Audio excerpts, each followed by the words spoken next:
Hello everyone, आप देख रहे हैं मेरे YouTube channel R K education class. Friends, आज हम पढ़ेंगे BA program 5th semester political science, Gandhi एक समझ, understanding Gandhi. Generic elective course है आपका।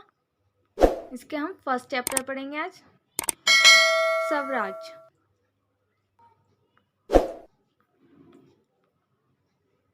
प्रस्तावना। आधुनिक युग में भारतीय राजनीतिक चिंतन में पश्चात शहरी और गरीबी ग्रामीण स्थिति पर चर्चा इस बात की याद दिलाती है कि किस प्रकार से पश्चात साम्राज्यवाद और उनके शोषण ने किस तरह बहुसंख्यक भारतीय गरीब जनता को गांव में पूर्ण तथा निरक्षित और सुविधा रहित जीवन जीने के लिए मजबूर किया, और भारतीयों की यह दुर्दशा जरा के समय में किसानों की दशा में समान ही पीड़ित थी। कि किस प्रकार से गरीब जनता को गांव में पूर्ण तथा निरक्षित और सुविधा रहित जीवन जीने के लिए मजबूर किया था, इस बात की याद दिलाती है आधुनिक युग में भारतीय राजनीति के चिंतन। नगर और ग्राम। गांधी द्वारा बहुसंख्यक या बहुजन के उद्धार के लिए उनके ग्राम स्वराज की अवधारणा को उनके सामाजिक, आर्थिक और राजनीतिक विचारधारा के बृहद ढांचे में रखकर अध्ययन किया जा सकता है, क्योंकि भारत की बहुसंख्यक आबादी गांवों में बसती है। क्योंकि भारत की जो बहुसंख्यक आबादी है वो गांवों में बसती है, गांवों में रहती है, इसलिए गांधी का प्रमुख, क्योंकि भारत की बहुसंख्यक आबादी तो ज़्यादातर जो लोग हैं वो बस्तियों में बसते हैं, इसीलिए गांधी का ध्यान इन्हीं लोगों से समृद्ध है तथा इनकी स्थिति में अच्छे बदलाव के लिए एक रूपरेखा प्रस्तुत की गई गांधी का मानना था कि शहर भारत का प्रतिनिधित्व नहीं करते और वे इनसे अलगाव रखते हैं अथवा बहुत दूर भी हैं, और वे इन्हें बनावटी मानते थे, जो कि औपनिवेशिक शक्तियों की भांति शोषण करते हैं, जो कि औपनिवेशिक शक्तियाँ जैसे शोषण करती हैं वैसे ये भी शोषण करते हैं, तथा उन्हीं की भांति इनकी संपदा को लूटते और हड़पते हैं, और उन्हीं की भांति इनकी संपत्ति को लूटते और हड़पते भी हैं। वे शहरों के विकास को एक बुराई मानते थे, और वो जो थे गांधी जी थे वो शहरों के विकास को एक बुराई मानते थे। ये सब मानवता और विश्वास तथा इंग्लैंड और भारत के लिए दुखद स्थिति है, और यह सब मानवता और विश्व तथा इंग्लैंड और भारत के लिए दुखद स्थिति है। ब्रिटिशर ने शहरों के माध्यम से भारत को लूटा है, और ब्रिटिशर ने शहरों के माध्यम से भारत को लूटा, और शहरों जो हैं वो गांवों का शोषण किया है, शहरों ने गांवों का शोषण किया है, और जो शहरों का विकास किया गया है या शहरों का जो निर्माण हुआ है वो गांवों के रक्त वह सीमेंट है, मतलब कि खून के वह सीमेंट है जिस पर शहरों के निर्माण की नींव रखी गई है। सन 1921 में उन्होंने लिखा था कि शहर यूरोप, अमेरिका और जापान के बड़े घरानों के लिए दलाली और कमीशन एजेंटों का कार्य करते हैं, और 1921 में उन्होंने लिखा था कि शहर जो हैं वो यूरोप, अमेरिका और जापान के जो बड़े घराने हैं उनके लिए दलीली और कमीशन के एजेंट के रूप में कार्य करते हैं शहर इन ताकतों के लिए खून बहाने का कार्य करते हैं, और शहर जो है वो इन ताकतों के लिए खून बहाने का भी कार्य करते हैं, जो 200 वर्ष तक चलता रहा। उन्होंने फिर कहा कि शहरों में बसने वाले यह नहीं जानते कि किस प्रकार से गांवों की आधी भूखी आबादी धीरे धीरे मृत्यु की ग्रत में जा रही है, और शहर में बसने वाले ये नहीं जानते कि गांव की जो आधी आबादी है वो भूख के मारे धीरे धीरे मरती जा रही है। वे यह भी नहीं जानते कि उनको थोड़ी सी सुख सुविधा जनसाधारण द्वारा विदेशियों के शोषण की दलाली से प्राप्त है, और ये भी नहीं जानते, शहर ये भी नहीं जानते कि उनकी थोड़ी सी जो सुख सुविधाएं हैं वो जनसाधारण द्वारा विदेशियों के शोषण की दलाली से प्राप्त हैं। वे यह भी नहीं जानते कि ब्रिटिश भारत में कानून का शासन भी जनता के शोषण पर ही टिका हुआ है, और वे ये भी नहीं जानते कि जो ब्रिटिश भारत में जो कानून है वो कानून का जो शासन है वो जनता के शोषण पर ही टिका हुआ है, ये भी नहीं जानते। मुझे इस पर कोई भी संदेह नहीं है कि यदि ऊपर कोई भगवान है तो इंग्लैंड और शहरियों को इस बात का जवाब देना पड़ेगा कि उन्होंने मानवता के विरुद्ध ऐसा अपराध किया है। ऐसा इतिहास में कभी नहीं हुआ और यह कभी भुलाया भी नहीं जा सकता, और ऐसा इतिहास में कभी भी नहीं हुआ और यह भुलाया भी नहीं जा सकता कि ऊपर अगर भगवान है तो वो इंग्लैंड और शहरियों को इस बात का जवाब देना पड़ेगा जो उन्होंने किया है, और उन्हें मानवता के विरुद्ध ऐसा अपराध किया है जैसा इतिहास में कभी नहीं हुआ है, और यह भी कभी भुलाया भी नहीं जा सकता, इसको कभी भुलाया भी नहीं जा सकता जो उन्होंने अपराध किया है। गांधी संपूर्ण ग्रामीण क्षेत्र के पूर्ण निर्माण और पूर्ण संरचना के लिए एक वैकल्पिक प्रक्रिया की योजना प्रस्तुत करते हैं, और गांधी जो है वो संपूर्ण ग्रामीण क्षेत्र के लिए पूर्ण निर्माण और पूर्ण संरचना के लिए एक वैकल्पिक प्रक्रिया यानी एक वैकल्पिक प्रोसेस की योजना प्रस्तुत करते हैं, जैसे कि पूरे भारत में बदलाव आएगा। वह भारतीय राष्ट्रीय के अस्तित्व को खोजते हैं, वह भारतीय राष्ट्रीय के अस्तित्व को भी खोजते हैं जिसमें ग्रामीण भारत का भी अर्थपूर्ण अस्तित्व बचा रहेगा, जिसमें कि ग्रामीण भारत जो है उसका भी अर्थपूर्ण अस्तित्व बचा रहेगा, जिसमें वहाँ की परंपराओं और संसाधनों को सुरक्षा मिलेगी जिनका अंधविश्वासों और उपनिवेशिक अवहेलना के कारण नष्ट हो गया था, जिनका कि अंधविश्वासों के कारण और उपनिवेशिक अवहेलना के कारण नष्ट हो गया था, उनको भी परंपराओं और संसाधनों की सुरक्षा मिलेगी। वे शिक्षा, संस्कृति, दवाओं, मनोरंजन और रोजगार के साधनों में गांवों और शहरों के माध्यम उपस्थित अंतर के बारे में भी जागरूक थे। यह अंतर बढ़ता जा रहा था, क्योंकि ये अंतर जो था वो बढ़ता जा रहा था, इसलिए वो शिक्षा, सांस्कृतिक, दवाओं, मनोरंजन और रोजगार के साधनों में गांव और शहरों के माध्यम उपस्थित जो डिफरेंस था उसके बारे में भी जागरूक थे।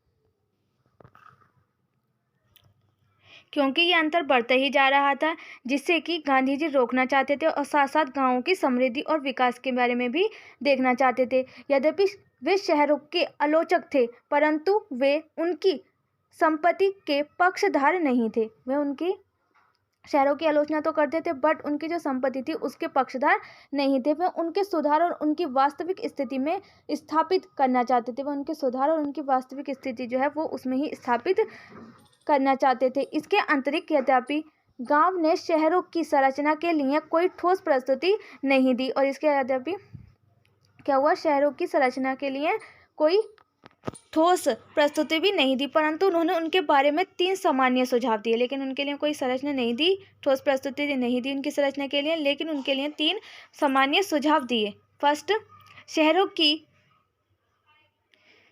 पहला क्या था कि शहरों की धमनियों में जो दौड़ने वाला रक्त है वो फिर से ग्रामीण कोशिकाओं में भी दौड़ना चाहिए, कि जो विकास शहरों में हुआ है वो गाँवों में भी होना चाहिए, ग्रामीण क्षेत्रों में भी होना चाहिए। सेकेंड इज, शहरों को अपनी जनसंख्या को वापस गांव में भेजने की आवश्यकता नहीं है, कि जो गांव शहरों की जो जनसंख्या है उसको दोबारा से गांव में भेजने की आवश्यकता नहीं है, परंतु उन्हें अपनी जीवन शैली को इस प्रकार से व्यवस्थित करना चाहिए कि इस देरी की क्षण में भी वे गांवों पर बोझ न बने और ग्रामीण श्रेणी अर्थव्यवस्था का पूर्ण जीवन कर सके।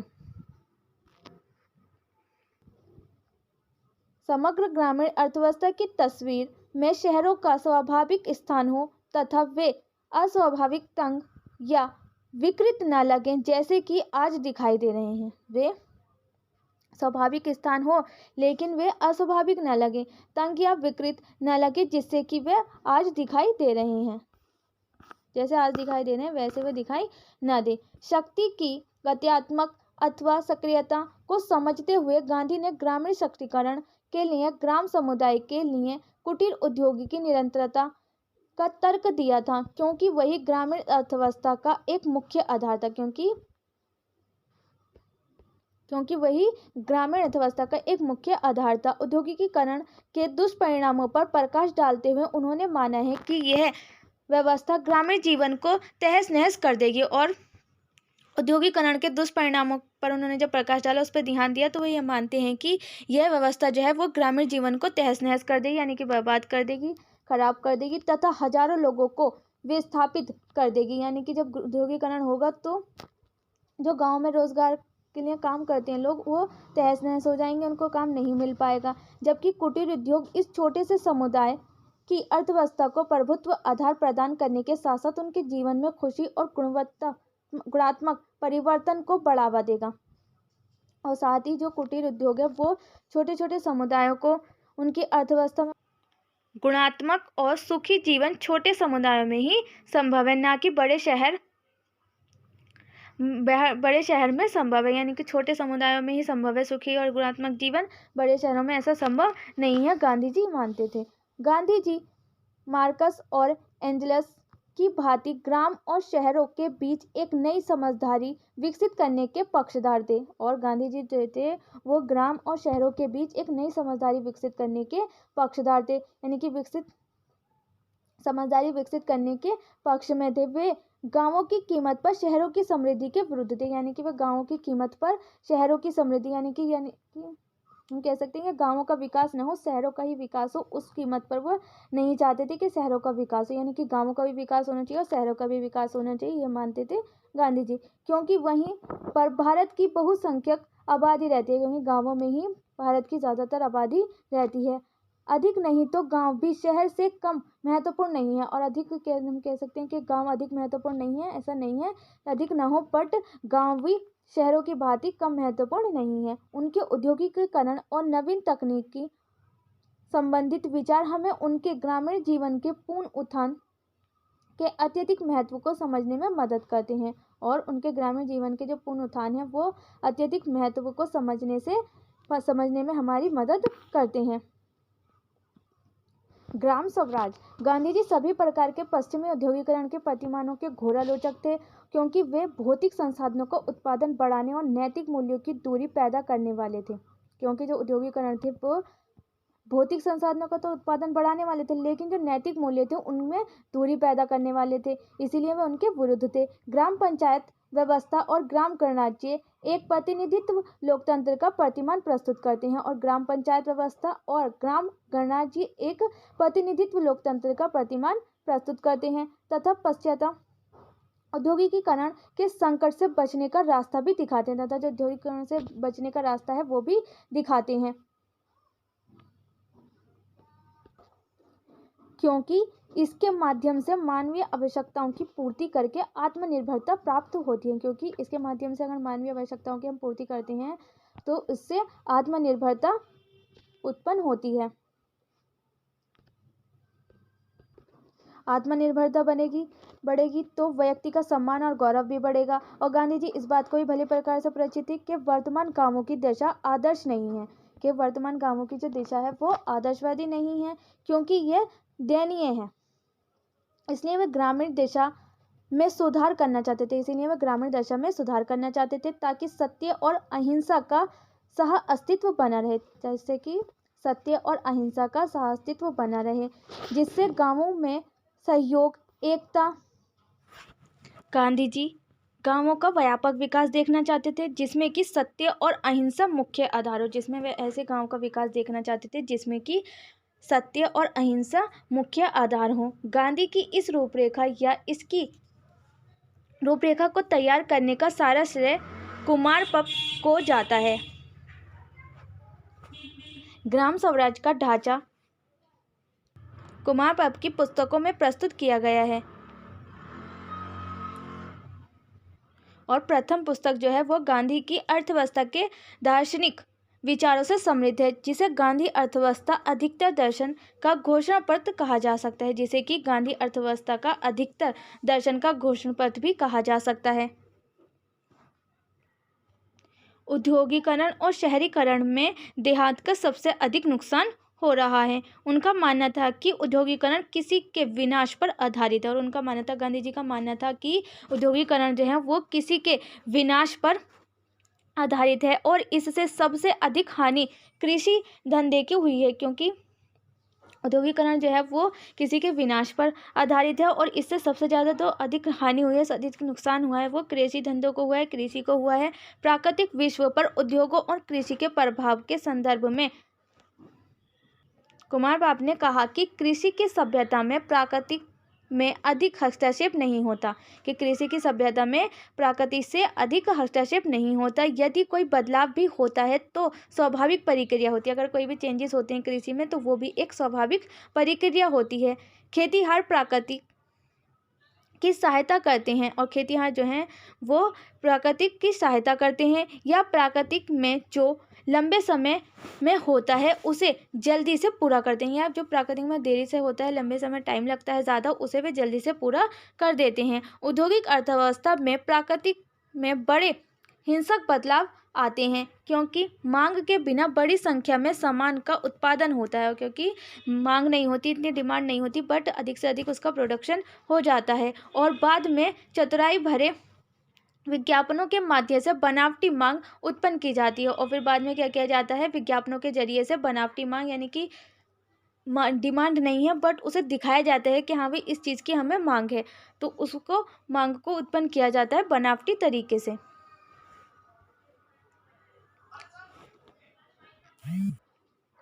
जब एक राष्ट्र जो है वो इस स्वाभाविक प्रक्रिया को भुला देता है, जो स्वाभाविक प्रक्रिया उसको भुला देता है, वह अपनी संस्थाओं का नष्ट करना निश्चित कर लेता है, कि जब वो किसी स्वाभाविक प्रक्रिया को भुला देता है तो जो उसकी संस्थाएं हैं उनको नष्ट करना निश्चित कर लेता है। और कुमार पाप जीवन चक्र में क्षय और सर्जन को एक मूल प्रक्रिया के रूप में मानते हैं। किसको? चक्र में क्षय और सर्जन को एक मूल प्रक्रिया के रूप में मानते हैं, जिसमें सभी जीव सहयोग करते हैं, जिसमें सभी जीव जो हैं वो सहयोग करते हैं। किसी भी समय जानबूझकर या अनजाने में यह चक्र टूटता है। किसी भी समय अगर वो जानबूझकर या इंटेंशनली तोड़ा जाए या अनजाने में टूट जाए तो ये हिंसा प्रकट करता है। तो इससे क्या होती है? हिंसा प्रकट होती है। या तो वो चक्र जानबूझकर तोड़ दिया जाए या अनजाने में भी तोड़ दिया जाए, तो इससे हिंसा प्रकट होती है। वे प्राकृतिक के निकटता की अर्थव्यवस्था का समर्थन करते हैं। वे प्राकृतिक की निकटता का अर्थव्यवस्था का समर्थन करते हैं, क्योंकि वह गहन नैतिक के साथ साथ जहाँ व्यक्तियों की क्योंकि वह गहन नैतिक के साथ साथ जहाँ व्यक्तियों के अधिकार और नैतिकता उत्तरदायित्वों को स्पष्टता परिभाषित होने के साथ साथ सबके कल्याण के लिए कार्य करती है। जहाँ पर वह व्यक्तियों के गहन नैतिकता के साथ साथ जहाँ पर वह व्यक्ति के अधिकारों के, उनके नैतिकता, उनके उत्तरदायित्व को स्पष्टता परिभाषित होने के साथ साथ सबके कल्याण के लिए भी कार्य करती है। और एक अहिंसक सामाजिक संगठन ही प्रत्येक व्यक्ति को पूर्ण स्वायत्तता प्रदान कर सकता है, क्योंकि व्यक्ति के जो स्वायत्तता की कुंजी है वह उसके कार्य और उसके कार्य के स्वरूप और उद्देश्य में निहित है। क्योंकि यदि उसका कार्य मानव की रचनात्मक ऊर्जा उत्पन्न करेगा तो वह उसे खुशी प्रदान करेगा। अगर उसका जो कार्य है, जो वो काम कर रहा है, तो मानव की रचनात्मक ऊर्जा को भी वह उत्पन्न करेगा, और वो उसके अपने जो काम करना चाहता है उसको ही करेगा, तो वह मानव की जो ऊर्जा है तो वह भी उसका भी रचनात्मक ऊर्जा में उत्पन्न करेगा, और वह खुशी प्रदान करेगा, और वह उस व्यक्ति को खुशी प्रदान करेगा। अगर जिस काम में उसका दिल कर रहा है वही करेगा। तो गांधी जी स्पष्ट करते हैं कि स्वराज व्यक्ति की स्वायत्तता में निहित स्वशासन और स्व अंकुश है। और गांधी जी स्पष्ट करते हैं जो स्वराज जो है वो व्यक्ति की स्वायत्तता में निहित स्वशासन और स्व अंकुश है। स्वराज स्वदेशी अथवा स्वशासन में एक घनिष्ठ संबंध मानते हैं। उनका मानना था कि स्वराज मेरे देश के प्रत्येक नागरिक के लिए न्यूनतम है, और उनका मानना था कि जो स्वराज है वो मेरे देश के प्रत्येक व्यक्ति के लिए न्यूनतम है। मैं भारत के केवल ब्रिटिश शासन से ही मुक्ति नहीं चाहता। गांधी जी कहते हैं कि मैं केवल ब्रिटिश शासन जो है उससे ही मुक्ति नहीं चाहता, मैं भारत को प्रत्येक शासन से मुक्ति की कामना करता हूँ। मैं भारत के जो प्रत्येक शासन है उससे मुक्ति की कामना करता हूँ। मैं इसे एक राजा से दूसरे राजा का बदलाव नहीं मानता।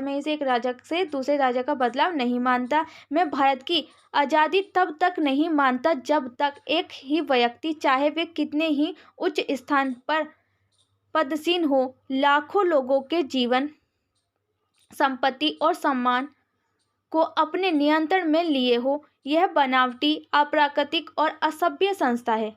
चाहे एक व्यक्ति कितने भी स्थानों पर हो, कितने भी पद ग्रहण कर ले, बट वह लाखों लोगों के जीवन, संपत्ति और सम्मान को एक नियंत्रण में लिए हुए हो, यह बनावटी है, अप्राकृतिक है और असभ्य संस्था है। जो है वो अप्राकृतिक है, असभ्य है और बनावटी संस्था है और इसका अंत स्वराज्य के लिए एक आवश्यक प्रारंभिक स्थिति और इसका अंत होना जरूरी है। यह स्वराज्य के लिए एक आवश्यक प्रारंभिक स्थिति है। औद्योगिकीकरण का आलोचक ये हम नेक्स्ट वीडियो में करेंगे फ्रेंड्स। आज के लिए इतने ही। उम्मीद है फ्रेंड्स आपको वीडियो पसंद आई होगी। वीडियो कैसी लगी कमेंट बॉक्स में लिखकर ज़रूर बताना। वीडियो को ज़्यादा से ज़्यादा शेयर करें जिससे कि इस वीडियो का प्रॉफिट सभी को हो। अपने फ्रेंड्स के साथ भी शेयर करें वीडियो को। और ऐसी इंटरेस्टेड वीडियो देखने के लिए मेरे चैनल को लाइक शेयर सब्सक्राइब करना ना भूलें। साथ में बेल आइकन को भी प्रेस करें जिससे कि आने वाली वीडियो की नोटिफिकेशन सबसे पहले आपके पास पहुंचे। Thanks for watching.